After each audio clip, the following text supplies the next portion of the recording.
Welcome to The Explainer.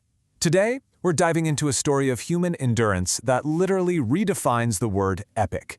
Imagine just waking up, stepping out your front door, and walking. And then you do it again the next day, and the next, for decades. What we're breaking down today is the absolutely staggering journey of a man who decided to circle the entire planet on his own 2 feet, refusing to let anything stand in his way. Okay, let's dive into this. 27. That's not days or months. We are talking 27 consecutive years. That is how long one man, Carl Bushby, has been putting one foot in front of the other, just dedicating nearly 3 decades of his life to this one singular, monumental task.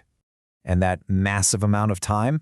Well, it translates to an unimaginable physical distance. 47,000 kilometers, walked across 25 different countries. Through this relentless, everyday effort, he's currently on track to become the only person in recorded history to walk around the entire globe. Section 1. The Unbreakable Rule. To really wrap our heads around the sheer magnitude of this challenge, we have to travel all the way back to the bottom of the world in 1998. Standing there at the very southern edge of Chile, Carl made a vow. He simply said, "I'll return home only on foot." And, this wasn't just some catchy motivational quote. It actually became his one absolute, unbreakable rule for the next 3 decades. No cars, no trains, no planes, no bicycles. Literally, no transport of any kind, no matter what Mother Nature or global politics threw in his path. Let's move on and see how this builds, because this definitely wasn't a quick sprint. Starting out in Chile in 1998, it took 2 full years just to reach the Darien Gap in 2000. By 2006, 6 years later, he finally hits the Bering Strait. Fast forward to 2017, and he's surviving the endless frozen expanse of Siberia. The geographical progression we're looking at here is mapped in literal decades of continuous human movement. Section 2. Surviving the Darien Gap. So, after successfully walking the entire length of South America, Carl basically hit a literal wall of chaos. The Darien Gap is widely known as one of the deadliest places on Earth. We're talking about an absolutely impenetrable jungle wilderness. It's crisscrossed with deadly smuggler routes and caught right in the crossfire of active armed clashes between rebels and the military. For 50 terrifying days, Carl and a small group had to navigate this absolute nightmare, constantly dodging lethal danger. And, against all odds, he made it out alive, only to immediately get detained by Panamanian soldiers for 18 days before they finally permitted him to continue his trek. Section 3. Crossing the Frozen Strait. Now, what's really interesting about this next phase is that it took Carl another 6 solid years of walking across all of Central and North America just to reach the edge of the continent, the legendary Bering Strait that separates the Americas from Asia. But here's the thing. You obviously can't just walk across open water, right? You have to wait for the ocean to literally freeze over. Teaming up with French traveler Dimitri Kafir, they set out onto the ice, aiming to become some of the first ever to cross it purely on foot. But here's where it gets terrifying. The ice was actively moving. Just imagine trying to walk in a straight line, only to wake up and realize the frozen ocean you're sleeping on has actively carried you 80 kilometers off course into the pitch-black Arctic darkness. Insane.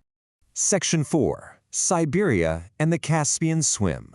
So, the crucial point here is how the nature of his obstacles completely shifted. He went from fighting natural environmental dangers to dealing with agonizing geopolitical nightmares. Because of extremely strict visa limits, Carl couldn't just casually walk straight across Russia. He got trapped in this brutal bureaucratic loop. He'd walk for 90 days in minus 50-degree Siberian weather, then he'd be legally forced to leave the country entirely, secure a completely new visa, travel all the way back, and return to the exact same geographical spot just to take his next step. This incredibly frustrating loophole turned what was supposed to be a standard trek across Russia into a mind-numbing 11-year ordeal. And just when the red tape seemed like the worst of it, the entire world shut down.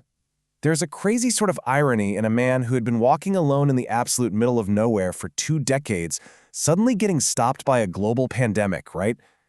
But sweeping border closures completely stranded Carl in Kazakhstan for 4 straight years. When things finally started opening back up, he hit a literal geographical dead end, the Caspian Sea. With the surrounding borders still closed, going around it to the north through Russia was out, and walking south through Iran was completely off the table. Which brings us to the ultimate puzzle. How on earth do you cross a massive inland sea when borders close without breaking that absolute no transport rule? I mean, you couldn't take a ferry, you couldn't fly over it. His 1998 vow to return home using only his own physical power was suddenly on the line. What would you do? Well, the answer? You literally swim it. Yep, to keep that 1998 vow alive, Karl made the incredibly dramatic choice to just swim across the Caspian Sea. Partnering up with American traveler Angela Maxwell, the two of them spent 30 grueling days in the water. They did use a support boat, but strictly just to rest and sleep, meaning every single inch of forward momentum across that sea was powered entirely by their own physical limbs. By doing this, they actually became the only people in history to ever swim across the Caspian Sea. Section 5. The final stretch home. All of those impossible, totally unbelievable hurdles bring us right up to the present day. 27 uninterrupted years, 47,000 kilometers covered, 25 sovereign borders crossed entirely by his own physical human power. After surviving deadly jungles, drifting frozen oceans, brutal Siberian winters, a global pandemic, and literally swimming an entire sea, Karl Bushby is finally making his way across Europe right now. He's actually expected to complete this astonishing journey and return home by the year 2026. It's an absolute masterclass in human resilience and uncompromising dedication. So I want to leave you with this question to really think about today. What goal would you be willing to pursue for 27 uninterrupted years? Seriously, the level of focus required to wake up every single day for almost 3 decades and just commit to taking the next step is nothing short of awe-inspiring.